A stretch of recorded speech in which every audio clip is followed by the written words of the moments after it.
con la matemática. Excelente. Vamos a iniciar de tres maneras y quiero comentarles a los que están presentes de que al final pueden utilizar ya sea el medio del chat para hacer preguntas o pueden utilizar el micrófono con toda confianza para poder hacer las preguntas. Entonces vamos a tener esta entrevista en tres bloques. La primera va a tener Humberto la participación de algunas preguntas.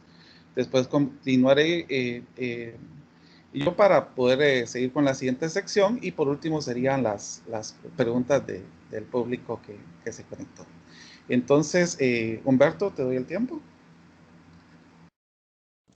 Gracias, Juan Carlos. Buenas noches, Pedro. Buenas noches a todos. La primera pregunta, Pedro, de esta entrevista es ¿por qué decidiste estudiar ciencias? Esta es nuestra primera pregunta para esa noche de entrevista. Ok, pues en mi caso creo que tuve la fortuna de poder saber esto desde bastante temprano, porque yo participé en las Olimpiadas Nacionales de Ciencias que organiza San Carlos cuando estaba en secundaria. Y eso me ayudó a poder conocer un poco más de la matemática como tal. O sea, no como muchas veces se ve en la escuela, que es mucho de computación y de memorización, sino que logré ver un poco más de la matemática, digamos, más teórica y más formal, que tiene que ver con demostrar, tiene que ver con tratar de encontrar patrones, de tratar de resolver problemas, y eso la verdad me atrajo mucho. Y entonces cuando ya estuve listo para ir a la universidad, yo ya sabía que quería estudiar matemática. Y la verdad lo curioso fue de que estudié ingeniería como un plan B, digamos, en el caso de tal vez no poder conseguir algo de trabajo con matemática. Dije, bueno, de ingeniero tal vez me sale algo, y al final de cuentas nunca he trabajado como ingeniero, sino solo como matemático.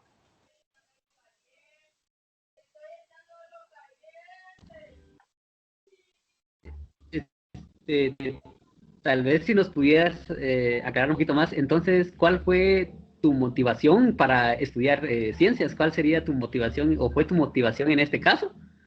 Sí, para mí creo que la principal motivación fue la curiosidad. Desde muy pequeño yo era un niño muy curioso. Cualquier juguete que me encontraba lo desarmaba para ver qué tenía adentro, y ya después no lo podía armar, ¿verdad? Pero creo que esa curiosidad siempre ha estado como en cualquier niño, y la matemática me dio una forma de canalizar esa curiosidad, porque en matemática hay muchos problemas que son como retos mentales, y eso fue lo que siempre me atrajo de la matemática, como explorar cosas que no necesariamente tienen que ver con la realidad. A veces vemos como cuestiones físicas que nos pueden atraer o nos pueden intrigar, pero la matemática no se restringe a solo lo físico, se puede aplicar a lo físico, pero no solo a eso. Y creo que eso fue una de las mayores motivaciones para poder estudiar matemática.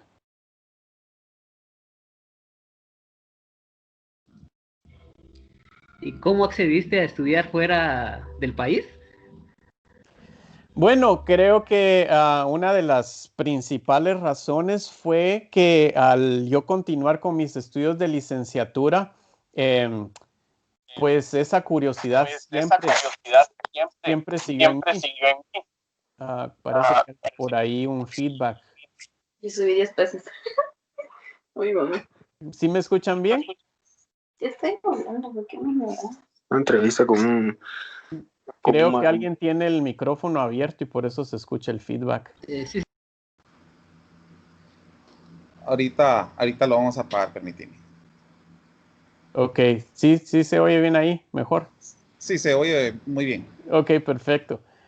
Pues solo decía que al terminar de estudiar en la universidad, yo seguía con esa curiosidad, seguía con con esa gana de querer aprender más matemática. Y pues al final de cuentas, como que la idea en sí de qué es matemática se fue ampliando para mí. O sea, en la escuela uno aprende que la matemática puede ser el álgebra, factorizar, o tal vez la geometría, encontrar áreas. Después uno llega a la universidad y entonces ya mira que hay cálculo, ¿verdad? Y uno expande un poquito sus horizontes. Pero conforme uno va estudiando más las distintas áreas de la matemática, se da cuenta que eso nada más es algo muy minúsculo, ¿verdad? También no está solo el álgebra, sino está el álgebra abstracta, también está no solo la geometría, sino la topología. No está solamente el cálculo, sino está el análisis matemático y así hay muchas áreas que existen. Y creo que eso alimentó mi curiosidad por aprender más matemática y fue lo que me motivó a seguir un posgrado después.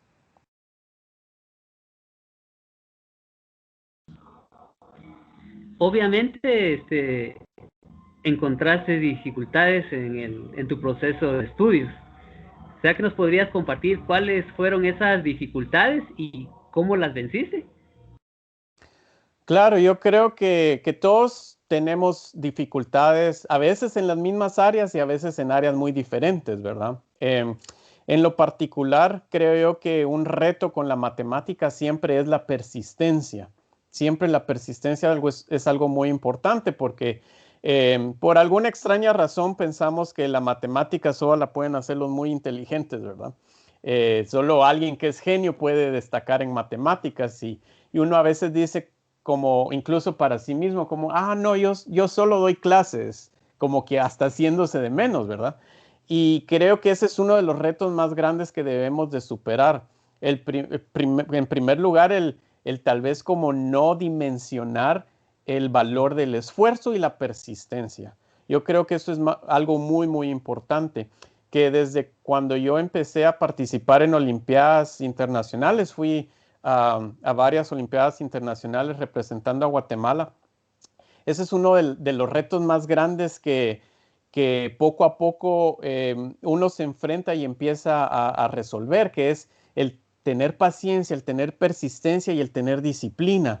Eso es algo de lo que recuerdo muy bien de los entrenos que tuve, que a diferencia de los problemas o ejercicios de la escuela, los problemas de Olimpiadas no son problemas que en media hora van a salir o incluso en una hora, sino que un problema puede llevarle a uno 4 horas, 5 horas o incluso un par de días. Entonces, esa persistencia de estar ahí probando y probando y probando fue uno de los retos más grandes que creo yo incluso en como, digamos, afrontamos nuestra realidad hoy en día con los celulares y las redes sociales, que todo está inmediatamente. Creo que eso presenta tal vez un reto aún mucho más grande, ¿verdad? Eh, Creo que aparte de eso, pues como todo, siempre cuando uno quiere estudiar ciencia hay retos inherentes a eso, ya sea el estigma social, la falta de recursos y todos los posibles problemas logísticos que pueden haber. Es algo que siempre vamos a encontrar. Y en mi caso particular, creo que fui muy afortunado que siempre tuve el apoyo de mi familia, de mis amigos e incluso de mis profesores. Al principio, yo cuando empecé a estudiar las carreras en ingeniería, quería llevar carreras simultáneas, pero no podía por cuestiones logísticas. Y fue ese apoyo de incluso de mis profesores que me permitieron hacer los trámites necesarios para poder estudiar las dos cosas y no quedarme nada más con una. Entonces yo creo que retos siempre van a haber, pero creo que es fundamental la motivación que uno tenga y también el conjunto de gente con las que uno se rodea.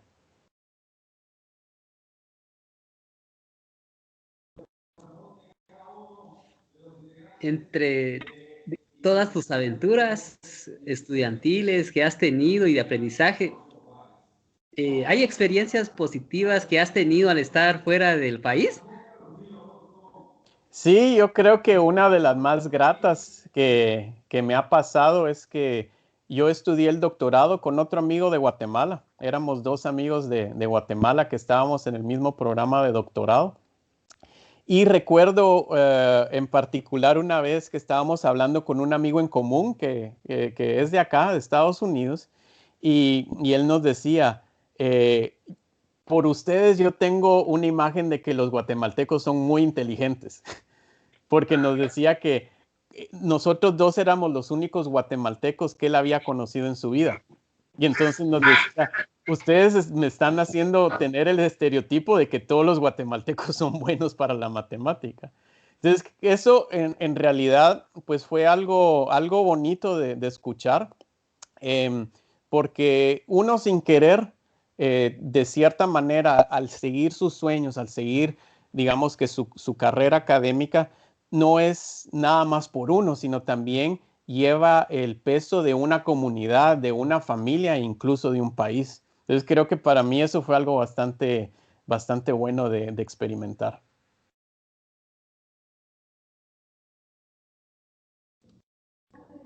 Me imagino que llevas mucho tiempo fuera del país, Pedro. Me gustaría saber qué es lo que más extrañas de Guatemala, qué es lo que te hace falta, sentís que incompleto cuando estás fuera del país. Sí, ya llevo 12 años afuera. Este, se pasa bastante rápido el tiempo. Y pues definitivamente lo que todos vamos a decir que estamos afuera, lo que uno extraña más es la comida. De fijo eso va a ser, ¿verdad? Incluso a mí me pasó tal así de que ya desde hace unos años empecé a hacer yo mi propio fiambre, porque ya después de tanto tiempo de no poder comer fiambre uno acá, le entra la nostalgia, ¿verdad? Y eso, y los tamales y los paches, que incluso acá a veces se logran conseguir, pero no es lo mismo, no es lo mismo. Y pues aparte hay muchas cosas. Uno aprende como a notar ciertas cosas que cuando uno está en Guatemala no son como tan relevantes. Incluso a veces la forma de hablar se extraña. Uno acá, digamos, si tiene la suerte de escuchar a alguien hablando español, muchas de las veces va a ser mexicano o colombiano. Entonces, incluso el mismo acento de Guatemala o las expresiones que uno utiliza se llegan a extrañar un montón.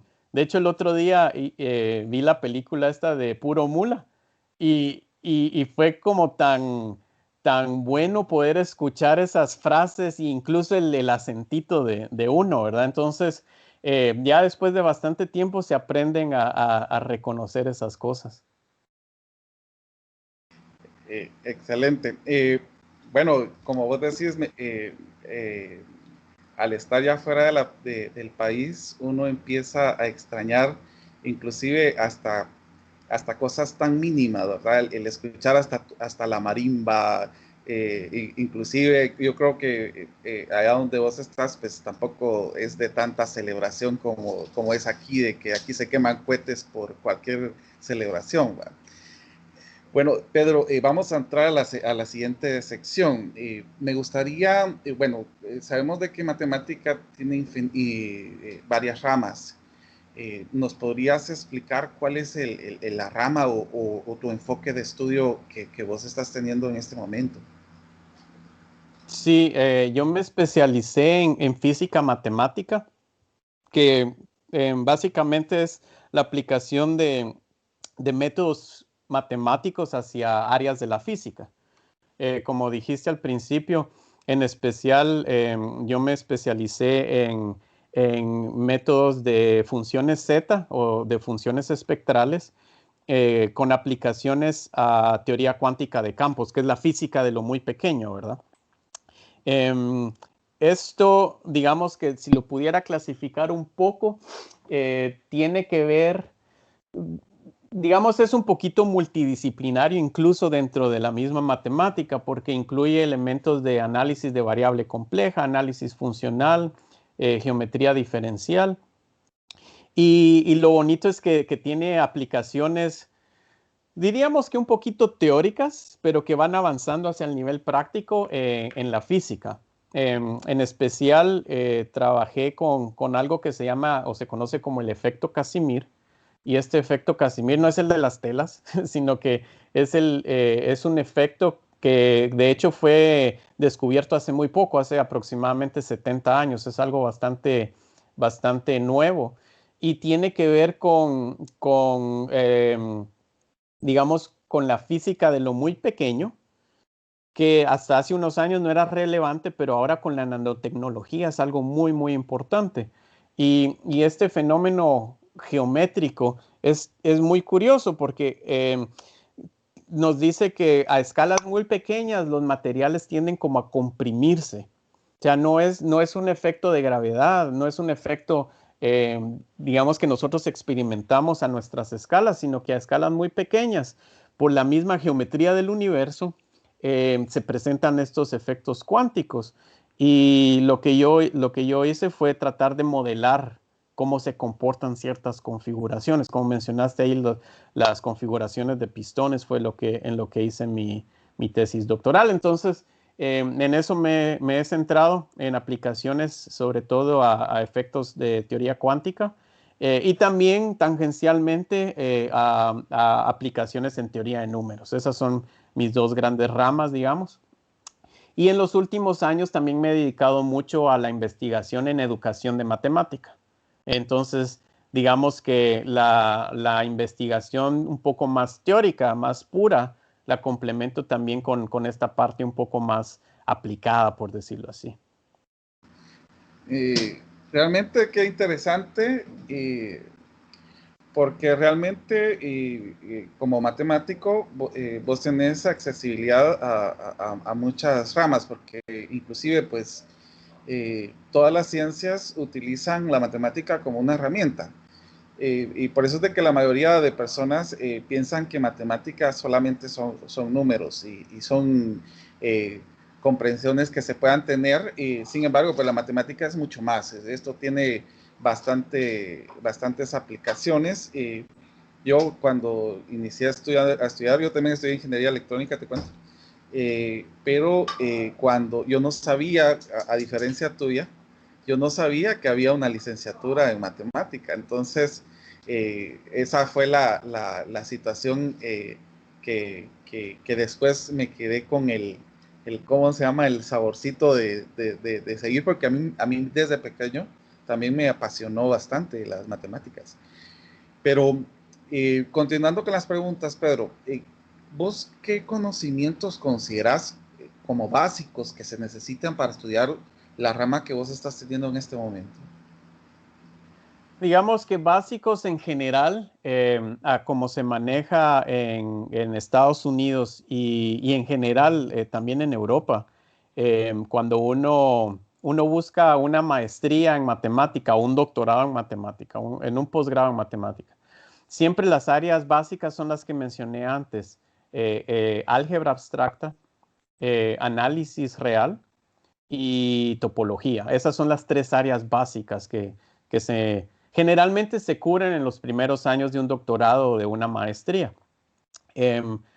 Digamos, nada más para dar una idea, de nuevo, el análisis es como una extensión del cálculo.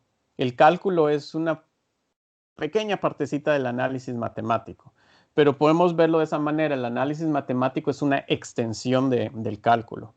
El álgebra abstracta no es, digamos, que nada más factorizar o manejar polinomios, sino que podemos verlo como digamos, el estudio de estructuras.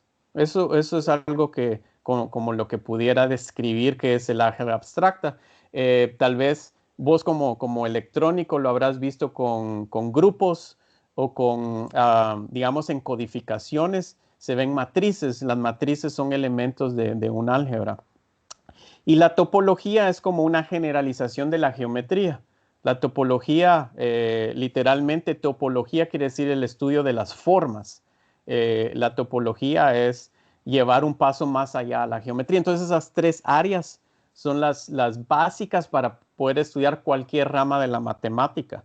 Y digamos, en particular en la licenciatura en matemáticas se ven estas áreas como a un nivel introductorio. Sin embargo, digamos, en una carrera de ingeniería o incluso en cualquier otra carrera científica no se ven porque es muy propio de la matemática. Y sobre todo dentro de, o sea, estas son, digamos, que las clasificaciones, pero habilidades fundamentales para estudiar matemática es la demostración. O sea, al final de cuentas, nosotros no queremos calcular nada, no nos importa cuánto es. Lo que nos importa es por qué. Eso es lo que le importa a un matemático. Entonces, yo diría que como áreas fundamentales son esas tres y como característica principal, como habilidad principal es la demostración. Y realmente, pues,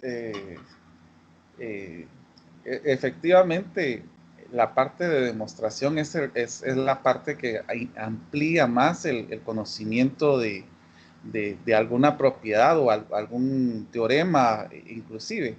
El poder hacer una demostración puede inclusive generar bastantes sensaciones cuando vos haces las primeras demostraciones. Yo recuerdo un curso que yo cursé que se llamaba Matemáticas Discretas con Teorías Axiomáticas. Yo lo estudié en la licenciatura, pero también lo estudié en ¿cómo se llama? Como un cursos opcionales que daban en ingeniería, pero era más para los de sistemas que eran mate de cómputo 1 y mate de cómputo 2. Entonces, hacer una demostración pues generaba una sensación inclusive hasta de sentirte como poderoso, vos, y que te sentías así hasta chilero el sentir esas sensaciones. Ahora, ya que vos has estado viendo también la parte académica que estuviste señalando, la educación matemática, yo estuve leyendo, bueno, hace unos minutos, inclusive publicaste un escrito tuyo acerca de esta sensación, de las matemáticas que no es mi culpa, sino que puede ser por otros agentes. ¿Qué consideras que afecta en la educación matemática en el país? Sí, creo que es una pregunta compleja. Son bastantes factores que interactúan. Pero yo creo que un factor muy, muy importante que a veces no tomamos tan en cuenta es incluso el aspecto cultural. En un libro que leí hace poco, hablaba sobre precisamente este aspecto comparando los exámenes estos famosos de PISA, de ¿cómo se dice?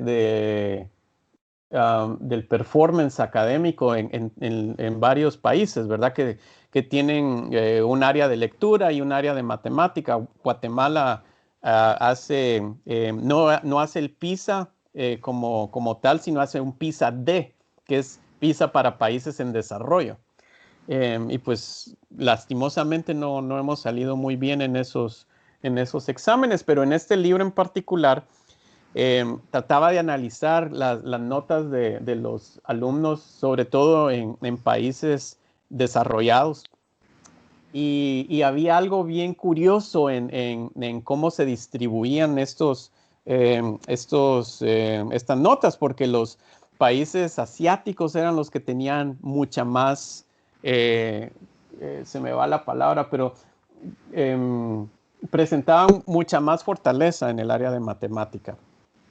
Y algo bien interesante era que hicieron un estudio paralelo. No les pasaron solamente un examen como tal de matemática, sino que también midieron el tiempo que se tardaban en realizar cada uno de los problemas. Y entonces aquí viene lo bien contraintuitivo, porque uno dice, los más pilas lo van a terminar más rápido.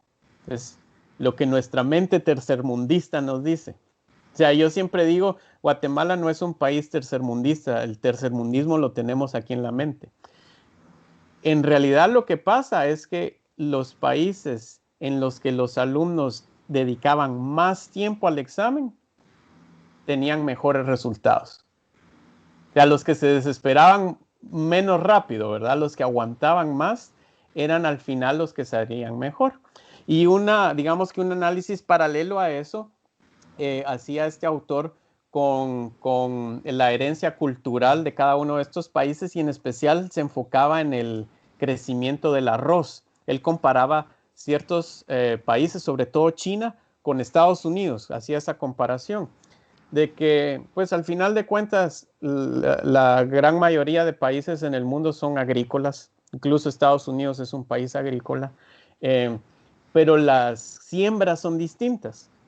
Digamos, en la gran parte de China lo que se siembra es el arroz.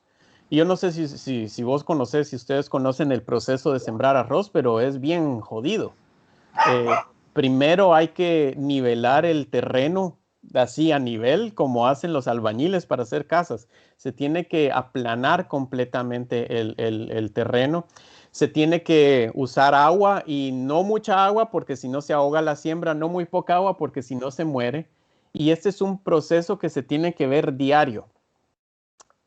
Cada día aproximadamente la gente tiene que invertir como 10 horas en el proceso de mantener su siembra. En comparación con Estados Unidos, en donde principalmente se produce maíz. Maíz y trigo es lo que más se crece acá. En donde la gente nada más hay que preparar la tierra, poner las semillitas y bueno, ahí ya está.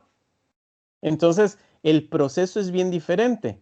La cultura asiática está muy enfocada hacia la persistencia y trabajo duro. La cultura americana occidental está más enfocada, como diríamos nosotros, a hacer pilas, ¿no? Hay que ser chispudos. Y la verdad es que el ser chispudos no paga en matemática, como en muchas áreas de la vida. Lo que paga es ser persistente. Entonces eso es algo que me pone a pensar mucho, ¿verdad? Que no es que no nos dé la cabeza, no es incluso tanto el que no tengamos recursos económicos, porque para la mate no se necesita tanto recurso económico, pero sí es un poquito nuestra mentalidad. Estoy obviamente quitando algunos factores muy importantes como, por ejemplo, el acceso, el tener buenas escuelas. Obviamente eso es un factor muy, muy importante. Pero aparte este factor muchas veces no nos damos cuenta que es la motivación. Es la motivación, es la persistencia, es a veces qué tan testarudos somos, ¿verdad? Qué tan rápido nos damos por vencido y a veces nos damos por vencidos muy rápido. Sí, efectivamente, Pedro, realmente esta situación yo también la veo más cultural. Yo pues recibimos un curso con Humberto precisamente acerca de etnomatemática. Es más que todo el encontrar la parte de la apropiación de tu contexto para que puedas utilizar ese tipo de matemática y cabal se ajusta con lo que vos estás señalando, ¿verdad? Que prácticamente nosotros, por ejemplo, en Guatemala, nosotros tenemos algunos conocimientos de antepasados de utilización de matemática. Precisamente, pues, las cantidades que se utilizaban con los mayas, pues, eran más que todo para contar y llevar conteos astronómicos y contar para cosechas y todo esto, pero se utilizaban muchas matemáticas empíricas, ¿verdad? A la hora de realizar, a la hora de sembrar, a la hora de cosechar. Entonces, todas estas prácticas matemáticas pues nos podrían llevar a sugerir esa parte que vos estás comentando de apropiar el conocimiento que también tenemos, más lo que podamos traer de otras culturas. Y me parece bastante interesante que señalaste a la cultura asiática, porque precisamente la cultura asiática, como vos bien lo dijiste, es una cultura persistente. Inclusive si vos mirás, los japoneses, ellos no se dicen como pilas, ¿va? Sino que son persistentes. Inclusive creo que tienen un dicho que la disciplina vencerá la inteligencia. No sé si lo estoy diciendo bien. Y efectivamente, pues ellos dicen, nosotros no hemos hecho algo nuevo, pero lo hemos mejorado. Nosotros no hicimos los automóviles, pero los mejoramos. Nosotros no hicimos la televisión, pero la mejoramos. Entonces, todas estas cosas nos llevan a lo que vos decís. Y también otra cosa más que los asiáticos tienen mucha disciplina en cuanto a la formación, que ellos desde pequeños tienen, por ejemplo, los primeros años no tienen como enseñanza de matemáticas, sino que ellos lo van adquiriendo después, porque primero para ellos es la disciplina y después es el conocimiento, que es lo que ellos enfocan bastante, ¿verdad? Y hablando de esto, Pedro, ¿qué consideras que se puede mejorar en los estudios de Centroamérica, de Guatemala?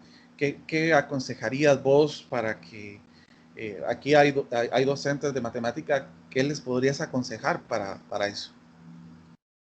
Creo que algo muy importante es el nutrir la inspiración de los estudiantes. Creo que eso es algo muy importante.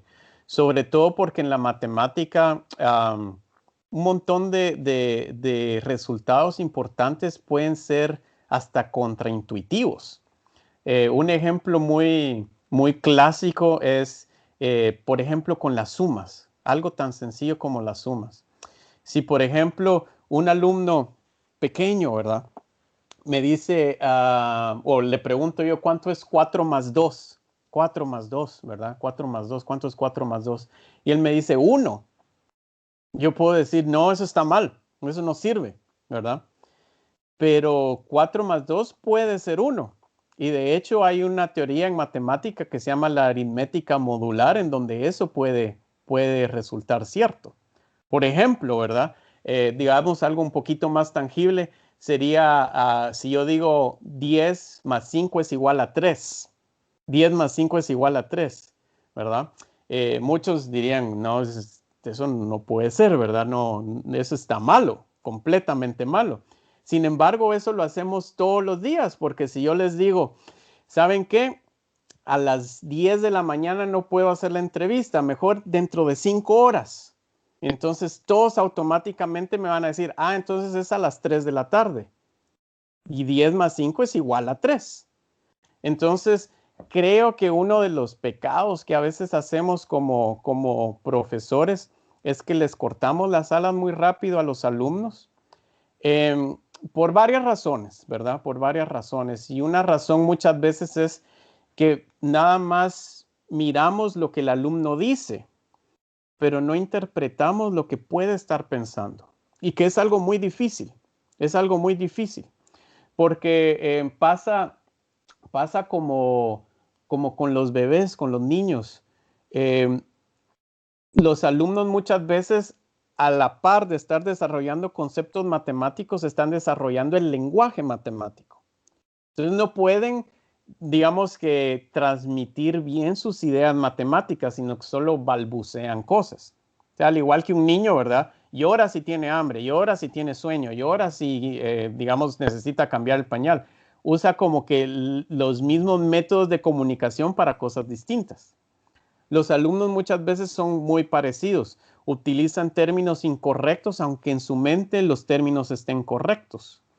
Y entonces nosotros, al estar cortando de antemano esa, digamos que inspiración, también estamos mandando el mensaje incorrecto, porque el alumno entonces aprende a que su intuición, que posiblemente está bien, en realidad no es buena. Y eso es digamos que un efecto contraproducente. Generalmente, a mí lo que me gusta es mucho como un tipo de método más socrático, incluso cuando escucho a un alumno que me contesta algo que no tiene nada que ver, casi siempre me detengo un poquito de mi impulso y le pregunto, ¿por qué? ¿Por qué me diste esa respuesta? Y después de escarbar un poquito, veo que tiene la idea correcta, pero la formuló de una forma incorrecta. Entonces, muchas veces, creo que un problema que ocurre muchas veces es que nos enfocamos demasiado en la forma, en la terminología, porque es mucho más evidente, ¿verdad? Que enfocarnos en el fondo, en qué es la conceptualización que el estudiante tiene. Claro, esto requiere mucho más esfuerzo, pero creo que al final de cuentas, si estamos digamos que en la empresa educativa, ¿verdad? En esta misión, es parte del trabajo, es parte digamos, para lo que uno se apunta, ¿verdad? Y al final de cuentas, es algo bastante motivante ver ese progreso real que los alumnos pueden tener. Entonces yo creo que al final de cuentas, una manera muy importante de mejorar la educación de la mate es no quedarnos nada más en las palabras de los alumnos, sino en tratar de humanizar a la mate, tratar de ver qué es lo que ese ser humano me está tratando de comunicar, ¿verdad? Y ver en realidad qué es lo que tiene en su mente. Fíjate que ahorita con lo que vos estás mencionando, bueno, hay bastantes estudios de enfoques para poder hacer matemática, para poder enseñar matemática. Bastantes doctores en matemática educativa han generado propuestas para la enseñanza y precisamente en uno de los diplomados que estuvimos dando en este grupo de los pitagóricos, estuvimos enseñando a utilizar el enfoque ontosemiótico. Este enfoque ontosemiótico, pues, precisamente hace esa parte que vos estabas señalando, de utilizar una parte más socrática, el poder argumentar, el poder tener una idoneidad didáctica, que vos permitas que el estudiante pueda dar sus puntos de vista, poder tener algún tipo de negociación para poder transmitir ese conocimiento. Y me parece muy importante porque inclusive el poder dar a conocer un contenido matemático y el poder ver sus aplicaciones, esto puede ayudar a generar nuevas ideas y puede ser de que con un pequeño tema pueda salirte bastantes argumentaciones bastantes proposiciones que puedan servirte para llegar a alguna argumentación. Entonces, esto es bastante interesante para todas los que están formando en docencia. Yo he tenido la oportunidad de trabajar con los que están en licenciatura. Yo di clases de matemática discretas también y teorías axiomáticas.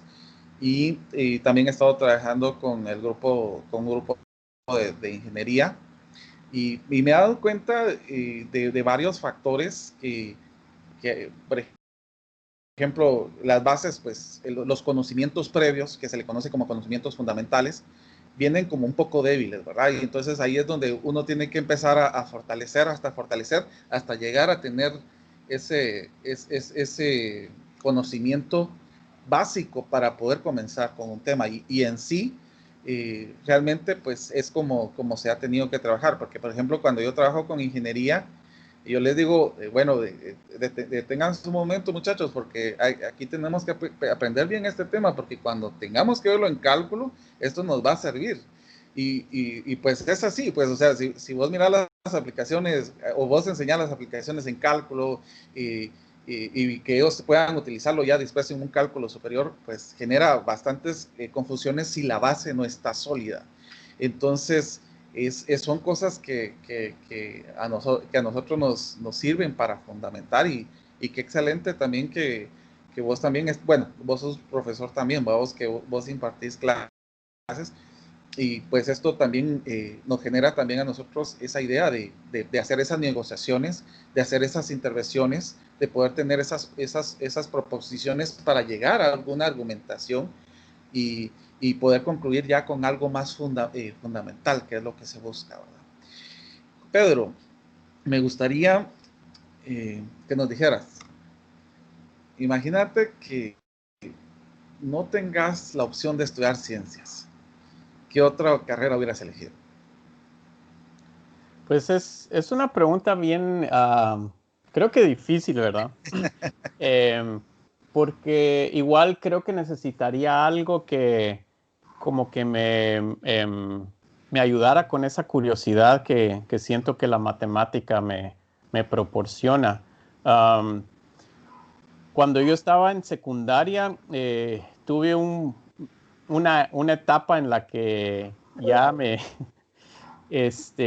intenté sobrecargarme. Y de hecho estuve yendo al conservatorio por un tiempo a aprender piano. En ese tiempo estaba terminando bachillerato, estaba con la Olimpiada Internacional y estaba con el conservatorio. Y pues al menos lo bueno es de que no seguí, porque si no creo que me hubiera fundido.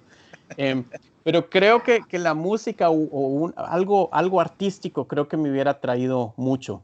De nuevo, siendo realista, no sé qué tanto hubiera podido conseguirlo, porque si el estudio de ciencias puras en Guatemala es muy difícil, el estudio de arte es aún más difícil, ¿verdad? Lastimosamente.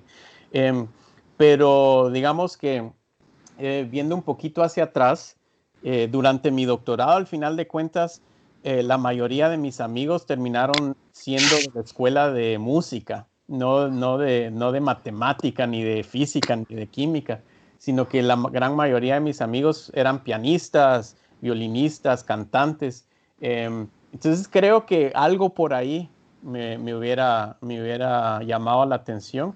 Creo que tiene que ver también con esto de que nosotros nos ponemos muy románticos y decimos de que la matemática es un tipo de arte también. Fíjate que precisamente, bueno, creo que tal vez la música encontrarías eso que vos estás diciendo porque, bueno, si nosotros preguntamos quién es el padre de la música, pues es Pitágoras, ¿verdad? Entonces, también se puede ver la matemática en música, se puede ver la matemática en el arte, que es algo fenomenal. Pedro, vamos a hacer unas preguntas que van a ser, que tienen unas respuestas rápidas. Más que todo para conocerte a vos.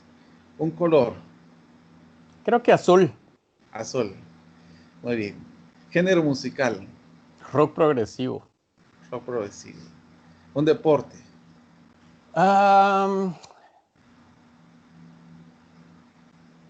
Básquet. El básquetbol. Un hobby. La escritura. La escritora. Persona que admiras y por qué.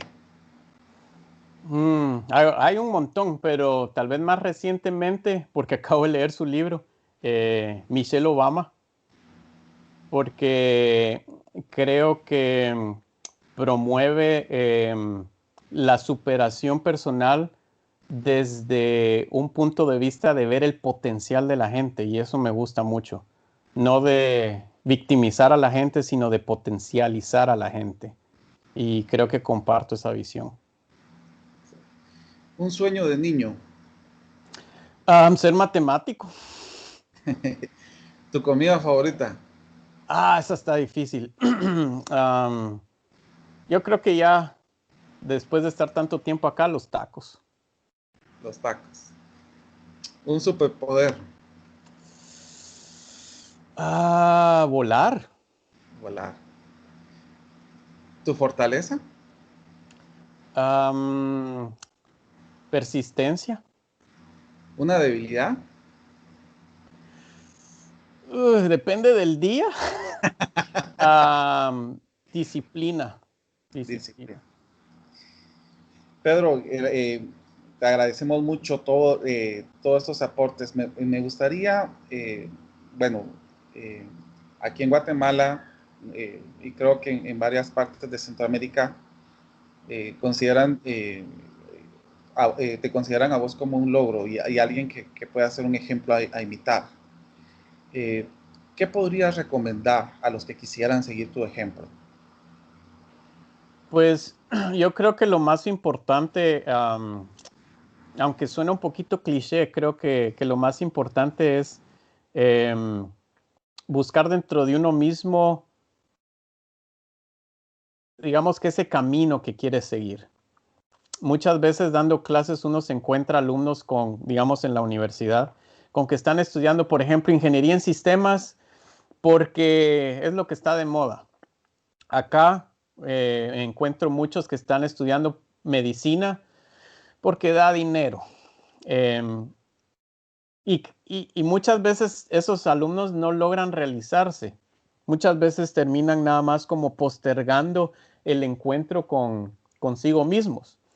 Y de nuevo, por eso decía yo al principio que tuve la gran fortuna de poder saber desde un principio que yo quería estudiar matemática. O sea, nunca tuve esa crisis existencial de, bueno, ¿y ahora qué me meto a estudiar, verdad? ¿O qué voy a hacer con mi vida? Y yo creo que eso es algo muy importante que no valoramos lo suficiente, y es escucharse a uno mismo, escucharse a uno mismo. Si algo me produce ansiedad o inquietud, lo más seguro es que no debo de estar ahí. Lastimosamente, yo he oído mucha gente que dice que el haber estudiado una maestría fue lo peor que han hecho en su vida, o el meterse a un doctorado les causó traumas irreparables. Y yo digo, pues, ¿cuál es la necesidad? O sea, para mí, el haber estado en el doctorado fue la mejor etapa de mi vida. La disfruté muchísimo. Y creo que como seres humanos tenemos que poner todo en perspectiva, ¿verdad?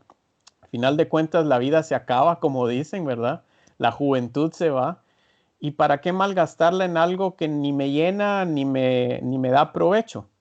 No estoy diciendo nada más seguir los deseos, ¿verdad? Ni esforzarnos, sino creo que es algo mucho más sutil que todo ser humano debe de aprender a reconocer.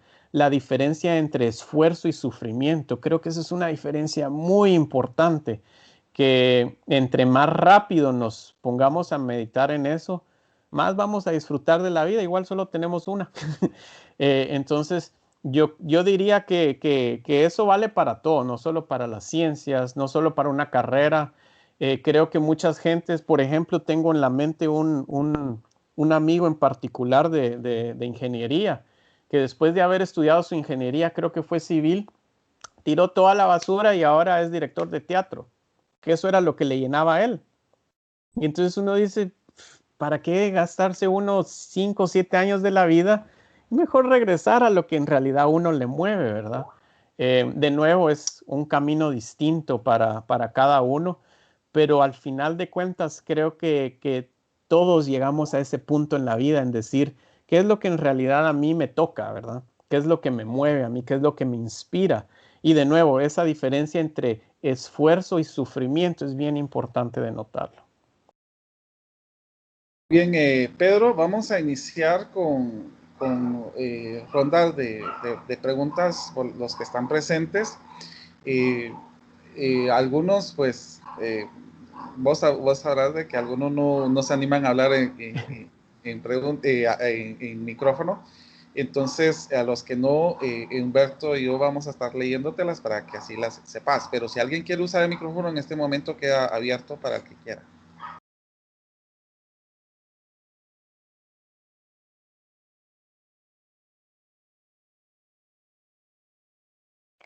Buenas noches, Pedro. Yo tengo una pregunta para usted.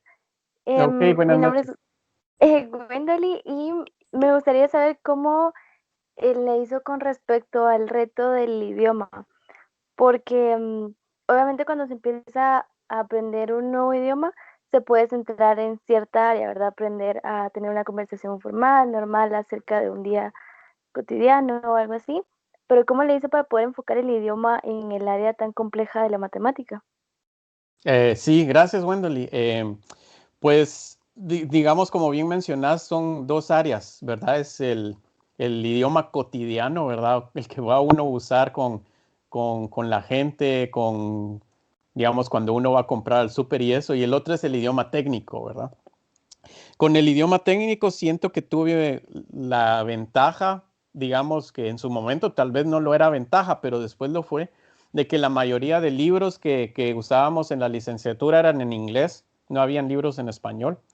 Entonces ahí tocaba medio deducir qué era lo que estaba, pero yo ya estaba un poco familiarizado cuando vine a estudiar acá.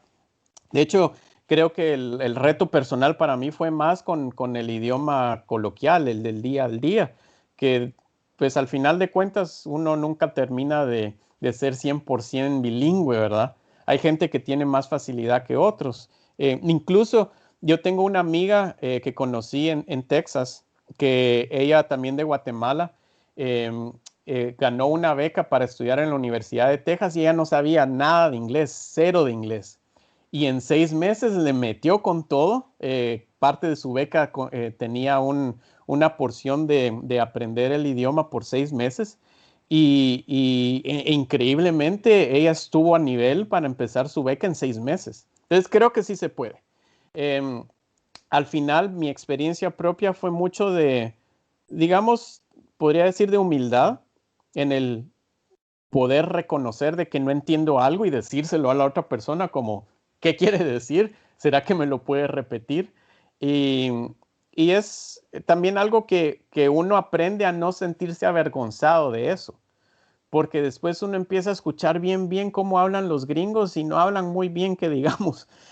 Uno que aprende como inglés como segunda lengua, de hecho tiene mucho mejor gramática que muchos de los estadounidenses de acá y eso pasa casi en todos lados. Gente que aprende español como segundo idioma generalmente tiene mucho mejor gramática que nosotros que crecimos así. Entonces, creo que es eso, no desanimarse, ser humilde y decir no entiendo, o sea, no hay nada malo con eso. Y pues también poner de su parte uno, tratar de ver en qué falló y tratar de mejorar.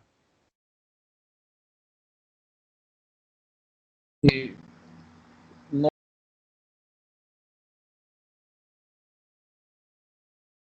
Juan Carlos, creo que te estás en muy, mute. gracias. El micrófono está abierto por si alguien más quiere hacer pregunta directa a Pedro. Buenas noches, aquí le habla Pablo Barrios, ¿Qué tal, Pablo? ¿Cómo estás? aquí alumno del ingeniero. Aquí solo con felicitarte por la manera de pensar, porque muchas veces eso es lo principal y me identifiqué mucho con una situación que dijiste, que era en la que a veces uno da una respuesta, pero uno tal vez no sabe cómo expresarla, ¿verdad?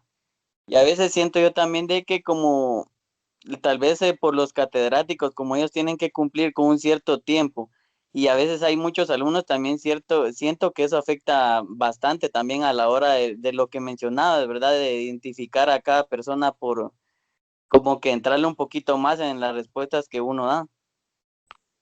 Sí, creo que eso es bastante importante, sobre todo en clases grandes, ¿verdad?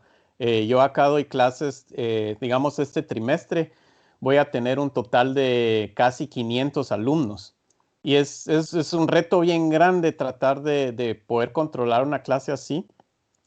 Pero creo que también, a pesar de las limitaciones que podamos tener, ahora, hoy en día tenemos pues, la ventaja de tener correo electrónico, por ejemplo, o incluso muchas veces en las clases hasta se utiliza WhatsApp, se hacen grupos y todo esto. Y creo que esa es una buena herramienta para poder tratar de establecer mejores lazos e incluso algo que yo trato de hacer es no nada más tener la interacción alumno-profesor, sino también alumno-alumno, porque muchas veces la discusión entre alumnos puede ser mucho más fructífera que la discusión alumno-profesor, porque el alumno-alumno se entiende más, ellos están pasando por lo mismo, tienen el mismo lenguaje, es como que uno agarre niños de 3 años y se hablen entre ellos entienden, ¿verdad? Creo que esa es una de las ventajas que nosotros como profesores podemos promover y también como estudiantes, al ser estudiantes, también darnos cuenta que podemos compartir ideas no solo con el profesor, sino también con mis compañeros, ¿verdad? Eso creo que es muy importante. Y de nuevo, el uso de redes sociales y métodos electrónicos también es una gran herramienta que podemos utilizar hoy en día. Muchas gracias. No sé si hay alguien más. Buenas noches, ingeniero, no sé si me escucha. Gabriel. Sí. Yo quiero hacer una pregunta. Buenas noches, Pedro. ¿Qué tal? Mucho gusto. Un gusto. Yo quería preguntarte, yo no sé si lo comentaste, la verdad mi red ha estado algo inestable y no sé si no lo logré escuchar bien, pero ¿cómo fue que llegaste a estudiar al extranjero y qué fue lo que te motivó a hacerlo? Sí, digamos que la motivación fue desde que yo empecé la universidad. Creo que desde pequeño he sido medio raro, ¿ah? No quería estudiar para encontrar un trabajo, sino yo quería estudiar para estudiar. Así de raro empecé. Eh, y de nuevo, por eso, como comentaba antes, según yo, estudiar matemática era porque yo quería, y estudié ingeniería electrónica también porque eso era de lo que iba a trabajar. Entonces, como que yo ya tenía arreglada mi vida en ese sentido, ¿verdad? Yo quería ser matemático, pero trabajar de ingeniero. Entonces, así había organizado mi idea. Y cuando terminé la licenciatura, entonces yo igual quería seguir aprendiendo matemática. Entonces, eso me motivó, como decía antes. Creo que he sido muy afortunado en no tener tanto dilema de si estudiar o no estudiar. O sea, casi como cuando a uno le gusta a alguien, ¿verdad? Uno sabe que le gusta y vamos. O sea, para mí me gustaba la mate y yo sabía que eso era y me dijeran física o ingeniería, no, yo quería mate. Cuando se le mete a uno a alguien entre los ojos, esa persona o nadie, ¿verdad? Y eso también me movió a informarme, a preguntarle a la gente sobre becas, sobre aplicaciones. O sea, no fue nada más como que, ay, quiero ser matemático y ya estuvo, ¿verdad? Sino que eso me hizo moverme. Y pues gracias a Dios conseguí una beca para estudiar el doctorado. Em, y obviamente eso me dio la oportunidad de hacerlo, ¿verdad? De otra manera no lo pudiera haber hecho. Y solo rápidamente, no fue algo que nada más pasó así. De hecho, yo primero apliqué a un posgrado, apliqué a varias universidades y no me aceptaron en esas que yo apliqué originalmente. Entonces tuve como que volver a hacer mis exámenes, volver a, digamos, armar mi perfil y aplicar de nuevo a otros lugares. Y al final de cuentas ya me salió una beca donde ya pude estudiar. Entonces también creo que no es solo la motivación ni es solo la persistencia, es un casamiento entre las dos cosas, ¿verdad? Motivar, identificar qué es lo que uno quiere y a la misma vez moverse y hacer las cosas necesarias para eso. Ok, muchísimas gracias. Y solo para aprovechar aquí, disculpa si abuso de la confianza, pero otra pregunta, y esta ya es más personal, esta ya es a punto personal. Te doy un ejemplo, yo estoy ahorita en ingeniería en electrónica. ¿Cuál crees que debería ser en lo que más nos debemos concentrar los que vamos para ingeniería en electrónica como tal? Ah, esa es una pregunta difícil, porque también depende en dónde estés, ¿verdad? Si estás en San Carlos, Galileo o cómo En se llama. Laudeo. Ajá. No estoy muy familiarizado con el pensum de allá. Creo que se enfocan mucho más en telecomunicaciones, si no estoy mal. Entonces, en esa área, lo que debes de meterle un poco más es, digamos, cálculo avanzado, probabilidad y estadística. Es como lo más fundamental. Pero como te digo, no sé muy bien cómo está la cosa de allá. Um, yo diría, al menos esa fue mi experiencia en San Carlos, que también depende mucho de la gente con la que te asocies. Digamos, nosotros en las clases teníamos laboratorios para cada una de las clases, creo que debe ser parecido en Galileo. Y hace una gran diferencia el equipo, las personas que busques para ser parte de tu equipo, ¿verdad? Entonces también no es solo de qué tan pila soy, sino también identificar quién me puede ayudar a hacer pilas, ¿verdad? Creo que eso es algo muy importante que a veces no le ponemos mucha atención, pero buscar a alguien que sea responsable, buscar a alguien que no te va a dejar tirado a medio proyecto, es algo bien importante que uno no lo toma tan en cuenta, pero definitivamente te puede llevar muy lejos. Ok, muchísimas gracias, Pedro. Un Claro, gusto. con gusto. Excelente. Realmente yo creo que como, como guatemaltecos, muchas veces, bueno, yo creo que es en toda Centroamérica, la parte del egoísmo de compartir el conocimiento es algo muy latente, o sea, es algo muy que se puede visualizar. Y, y parte de eso ocurre, y como vos decís, ¿va? El aprovechar, el ver a alguien con quien yo me pueda asociar para poder aprender es algo bastante significativo. Y yo en lo personal pues tenía compañeros con los que me juntaba a estudiar. Humberto es otro de los compañeros con quien yo me junto para poder hacer algunas charlas. Y realmente Humberto pues tiene bastante el deseo de superarse y el crecer. Y yo por eso Humberto anda conmigo siempre en cualquier lado. Y realmente pues tiene mucha parte para poder sacar mucho provecho. Y es así como considero que con lo que vos estás diciendo, ¿verdad? El poder ver con quién me puedo apoyar, pero también ver a quién puedo apoyar, que sería la otra opción, la otra parte, ¿verdad? Y bueno, no sé si hay más preguntas, si no pasamos a las que están escritas. Sí, Yo tengo una pregunta, ingeniero. Buenas noches. Creo que son Buenas dos. noches. Buenas noches. sí, le doy paso a Samuel. Samuel, ingeniero. Samuel. Gracias, compañero. Sí, solo que me puse el otro nombre.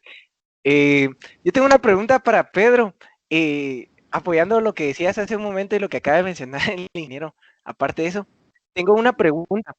En algún momento, digo yo, acabas de mencionar que vos comenzaste a estudiar para estudiar más y capacitarte, pero en algún momento me imagino que de tu vida te encontraste en una ocasión en la que tuviste que comenzar a trabajar. ¿Hubo algún como primer trabajo en el que pudieras aplicar tus conocimientos como matemático y que pudieras ver crecimiento en tu carrera como tal? Sí, pues yo comencé a trabajar, digamos, formalmente en dos cosas en particular en la Facultad de Ingeniería en San Carlos. Una fue como auxiliar de investigación en un proyecto de investigación que se estaba haciendo en el momento de hecho, sobre la enseñanza de la matemática. Entonces empecé ahí a trabajar analizando datos, tratando de poder explicar las, digamos que fortalezas y deficiencias de todos los alumnos en ingeniería, en cómo enseñaban matemática. Y también posteriormente empecé a trabajar como auxiliar, no de investigación, sino auxiliar de cátedra, siendo auxiliar de cursos en el departamento de matemática. Digamos, siendo muy sincero, en ese momento yo lo veía nada más como algo que me podía sustentar. O sea, era algo muy, muy pragmático. O sea, yo cuando estaba en la universidad, que tenía como 17, 18 años, a mí no me pregunten de la carrera. Yo nada más estaba ahí estudiando y necesitaba dinero para mantenerme. O sea, no tenía tanta visión, ¿verdad? Y siendo honestos, creo que es difícil que nuestros jóvenes puedan tener toda esa visión, ¿verdad? Es algo tal vez a lo que estamos expuestos, pero por la misma edad de uno es complicado poder como tener tanta visión a una edad tan joven. No quiero decir que no se pueda, pero en lo personal esa fue mi realidad, ¿verdad? Y por un lado, creo yo que tuve la fortuna de que eso no me limitó. Muchas veces uno también se pone las propias limitaciones, ¿verdad? En decir, bueno, yo lo que quiero hacer es, por poner un ejemplo, yo quiero hacer una startup de tecnología y solo eso quiero hacer, ¿verdad? Y entonces por ahí me sale un trabajo de consultor y digo que no, porque yo quiero hacer mi startup de tecnología. Y al final de cuentas, de nuevo, yo me considero mucho más pragmático en la vida. Creo que sí hay que tener una visión, pero no hay que ser tan rígidos con esas visiones. Creo que al final de cuentas, tal vez han visto un meme, ¿verdad? De que uno se traza una línea como su plan de vida y lo que en realidad pasa es casi como una línea de electrocardiograma o como un espectrómetro, ¿verdad? Es una línea así toda quebrada. Y creo yo que entre más flexible entre más resiliente y más abierto pueda ser uno, mucho más fácil es ese camino por la vida. Entonces, de nuevo, yo creo que reflexionando un poco sobre mi propia experiencia, yo creo que fui bastante flexible a las oportunidades que se me aparecieron. De hecho, por un tiempo también di clases entrenando a alumnos de un colegio para la Olimpiada Nacional de Ciencias. No era como tanto que encajar en esta visión que yo tenía de ser matemático y toda la cosa, pero era, digamos que lo suficientemente cercano como para seguirme impulsando en ese objetivo final que yo tenía, ¿verdad? Entonces, yo diría que eso es una de las cosas más importantes, como dicen, eh, este, pensando un poco en cómo Bill Gates tuvo la idea de Windows y cómo se hizo el negocio con IBM. Eh, él lo dice algo así como que fue un golpe de suerte para el cual me estuve preparando por 10 años. Entonces, creo que no es solo preparación, no es solo dejar las cosas a la suerte, sino es una combinación de las dos. Y creo que eso es una de las características más importantes. Excelente. Ok, ¿Alguien más? muchísimas gracias. Sí, mucho gusto. Le habla José Marcos. Solo quería pedirle si nos podría contar si ha tenido contacto con ciencia de datos o si ha visto cómo se mueve la industria por allá. Claro, mucho gusto. Sí, de hecho, en los últimos años he estado interesándome un poco por ciencia de datos. No soy experto ni nada, ¿verdad? Porque no es mi área, pero sí me gusta, digamos, analizar datos. En las últimas 2 elecciones estuve analizando datos y haciendo proyecciones. También ahora para COVID estuve analizando datos y haciendo modelos de proyección de los casos de COVID. Eh, y pues es algo que está tomando mucho más auge, ¿verdad? Es algo que se ha vuelto casi que una necesidad del mundo en el que vivimos. Y creo que es algo a lo que nosotros le podemos aspirar, porque es algo que nos podemos preparar, digamos, en Guatemala con los recursos que tenemos. O sea, la teoría la podemos conseguir en los recursos materiales que se necesitan, son prácticamente una computadora, ¿verdad? Y esto, pues, se ha vuelto mucho más accesible que en años anteriores. Entonces, yo creo que es una oportunidad muy importante para nuestra región.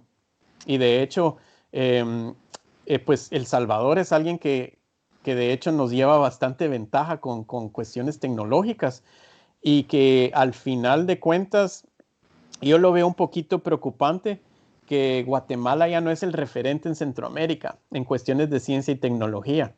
Lastimosamente nos hemos acomodado un poquito y yo creo que es una llamada de atención que tenemos que responder, porque teniendo el mismo acceso, digamos que la misma cantidad de recurso humano y de recurso material, eh, El Salvador, Honduras y no digamos Costa Rica nos está sacando una gran ventaja. Entonces yo creo que en el área específica de ciencia de datos es algo en lo que nos podemos enfocar de hecho. Y acá, en general, la gente que tiene un trasfondo en ciencias tiene un acceso mucho más fácil a un trabajo en ciencia de datos. O ustedes van a ver de que la gente más fuerte en ciencia de datos es la que viene de matemática, de física y de astronomía. Y la ciencia de datos me refiero a marketing, me refiero a finanzas, me refiero a cualquier otro área, digamos, incluso a la misma inteligencia artificial que está enfocándose en este estudio. Entonces, es algo bien interesante porque es algo en donde yo puedo ver a Guatemala como un lugar competitivo. Es un lugar que puede ser muy competitivo y que de hecho tenemos una gran oportunidad que puede ser que estemos desaprovechando un poquito. Excelente. Muy bien, vamos a pasar a las últimas 3 preguntas. que mandaron aquí escritas, entonces va a leerlas Humberto para que las puedas contestar. Pedro, Jordan pregunta, ¿cómo poder superar un fracaso durante una carrera cuando uno está muy centrado en ella? Es la pregunta que nos hace Jordan. Ok, sí, Jordan, gracias por la pregunta. Definitivamente es un reto importante, ¿verdad? Como seres humanos. Creo que una de las características que tenemos más presentes es la resiliencia. Creo que ser resiliente es una característica humana eh, que a veces nos olvidamos. Y por resiliente lo que me refiero es la capacidad de sobreponerse digamos, a los fracasos o a las adversidades. Yo lo considero como algo, digamos, innato que tenemos. O sea, como seres humanos, venimos, nacemos y estamos acostumbrados a no tener que respirar. Y al nomás nacer ya nos adaptamos a todo este mundo lleno de aire tan, digamos que extraño para un bebé, ¿verdad? Desde ahí empieza nuestra resiliencia. Nos adaptamos a ver cómo cambia el mundo, a la pérdida de seres queridos, a accidentes, a dificultades económicas. Y sin embargo vemos que la gente se sobrepone, que la gente se supera. Y es algo que me gusta a mí pensar que está dentro de mí siempre. Es algo, una característica que está siempre dentro de mí.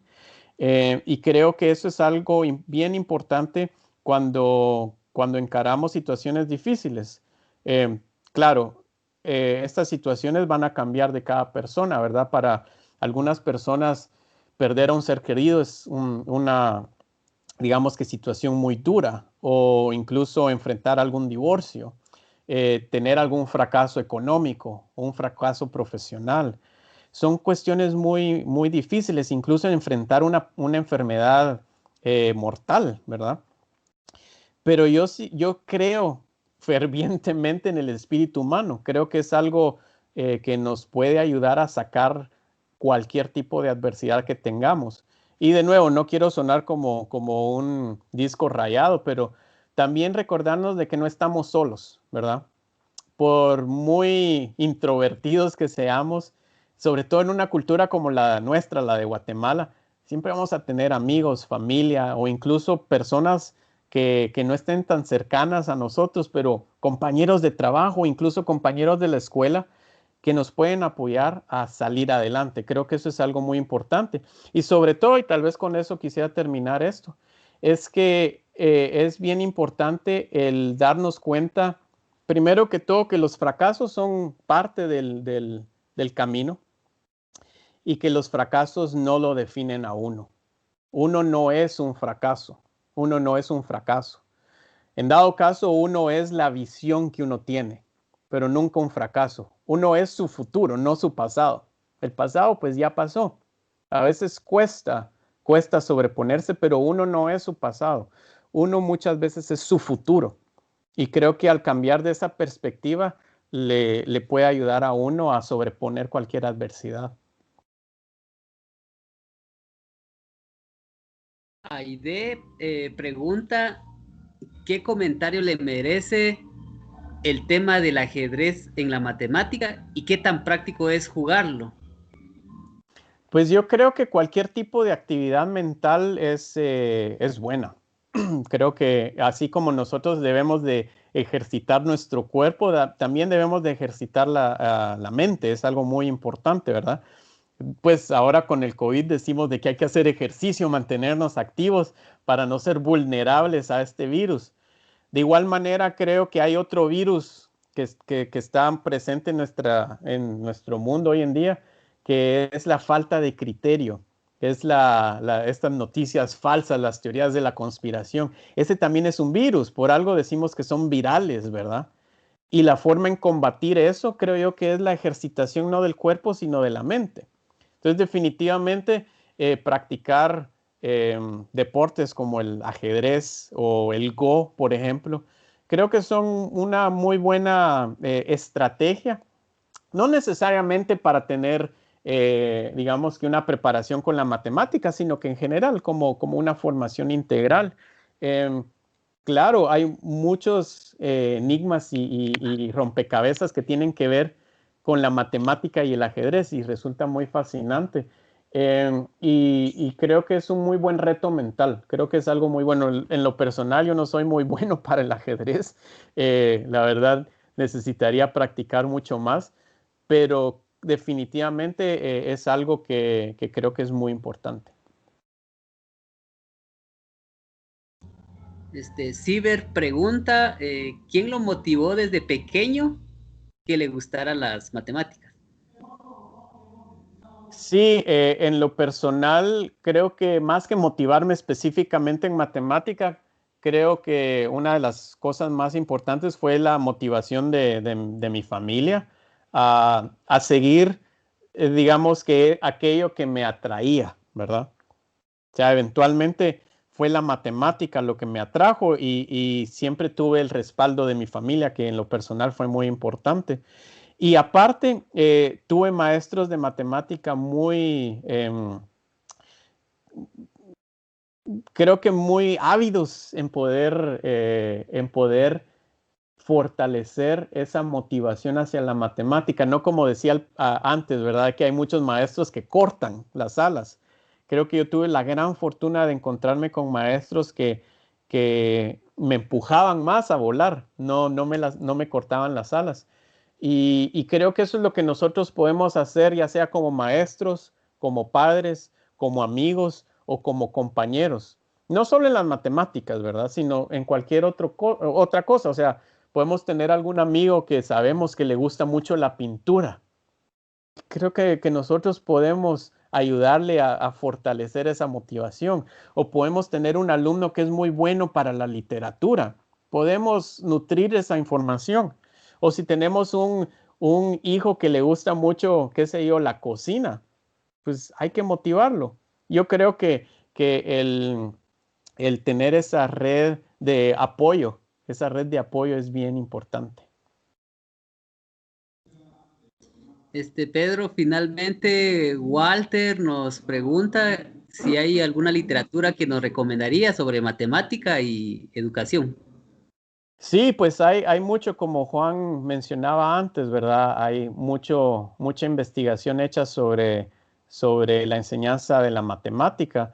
Y en lo personal, un tema que creo que ha expandido mucho más mi horizonte es el estudio de la enseñanza reflexiva. Así se llama, enseñanza reflexiva, que se puede buscar en internet y hay mucho material al respecto, pero tiene que ver digamos que esta idea socrática de tratar de cuestionar al alumno, no de dogmatizar lo que estamos diciendo, ¿verdad? Este es el teorema de Pitágoras porque yo lo digo, ¿verdad?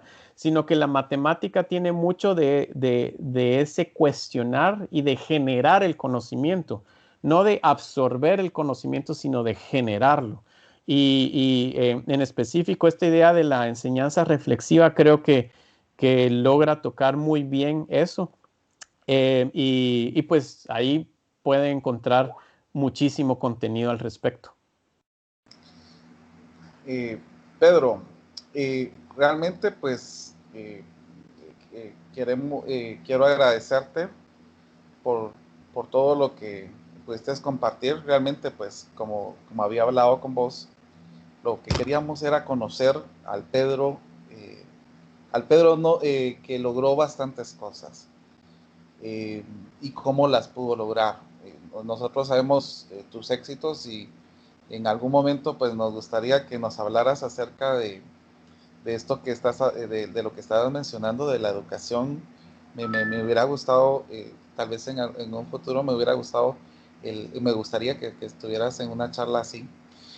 Y también, como te estaba comentando antes de comenzar la entrevista, eh, muchas personas de Guatemala te miran como un referente y un ejemplo. Y algo que yo he notado en lo poco que yo he conocido tu trabajo es que vos sos bastante sencillo. Muchas personas tienen la percepción, por ejemplo, cuando yo ya gano mi título, vamos, decir, yo soy y se presentan, yo soy el licenciado tal, yo soy el magíster tal, o yo soy así. Pero eso, por ejemplo, en mi caso, yo igual, yo me presento como Juan Carlos porque mi nombre es Juan Carlos. Aunque puedas tener otro título, pues no te va a cambiar tu esencia. Y eso es algo que, que me interesa bastante en vos como persona, vos, que a pesar de que vos tienes tu doctorado, no te la llevas así como que, yo soy el doctor, decime doctor o cosas así, sino que esa sencillez que vos has mantenido te abre bastantes posibilidades se conoce a un ser humano, ¿verdad? Por ejemplo, anteriormente a esta entrevista estuvimos hablando con, con, con un estudiante que está sacando el doctorado en Alemania, en la Universidad de Max Planck, y él comentaba de que cuando él estuvo enfrente de un premio Nobel, dice que él sentía muchos nervios porque decía, me va a preguntar cosas que no voy a poder resolver, pero dice que cuando él se acercó, le empezó a hacer preguntas así tan normales y es ahí donde uno dice, donde vos decís, ¿va? Tal vez, ¿cómo se llama? Tener la percepción de que tenés algo tan alto, pero vos también sos humano, sos sencillo y tenés la apertura para estas cosas. Y realmente te quiero felicitar por esto, Pedro, ¿viste? Y, Gracias. y también gracias por la oportunidad de poder conversar con vos y de poder tener estas charlas para poder motivar a los estudiantes y tener futuros y saber de que así como vos lo pudiste hacer, otros podrán también llegar a estas mismas bases. Y pues te agradecemos también por esta charla que nos permitiste, ¿oíste? Claro, con mucho gusto. Gracias por la oportunidad y pues qué gusto que haya gente interesada y motivada. Creo que eso es lo más importante. Al final de cuentas, todo requiere esfuerzo y disciplina y pues algunos nada más hemos pasado ese esfuerzo y disciplina antes que otros, ¿verdad? Pero eso no quiere decir de que haya algo intrínsecamente especial o distinto, sino que nada más son diferentes tiempos, ¿verdad? Y creo que digamos que acercarnos de esta manera nos puede ayudar, sobre todo a notar, como decías, ¿verdad? Que todos somos seres humanos al final de cuentas, todos nos enfermamos, todos tenemos gripe, miedos, hambre, sueño, de todo, ¿verdad? Y al final de cuentas, el área académica o el área profesional es un área dentro de nuestra complejidad como seres humanos, ¿verdad? Y creo que eso es algo importante de recalcar. Bueno, y como te dije, pues agradecemos. Aquí hay varios que están escribiéndote en el chat y diciéndote gracias por la oportunidad de poder conocerte y gracias por motivarnos a seguir estudiando, que estas experiencias pues motivan y pues realmente pues eh, eh, recalco este agradecimiento y gracias por permitirnos y tener esta apertura porque hay muchas personas que ya no pudieron tener acceso porque Skype tiene una cantidad limitada. Entonces, vamos a, como te dije, pues yo quería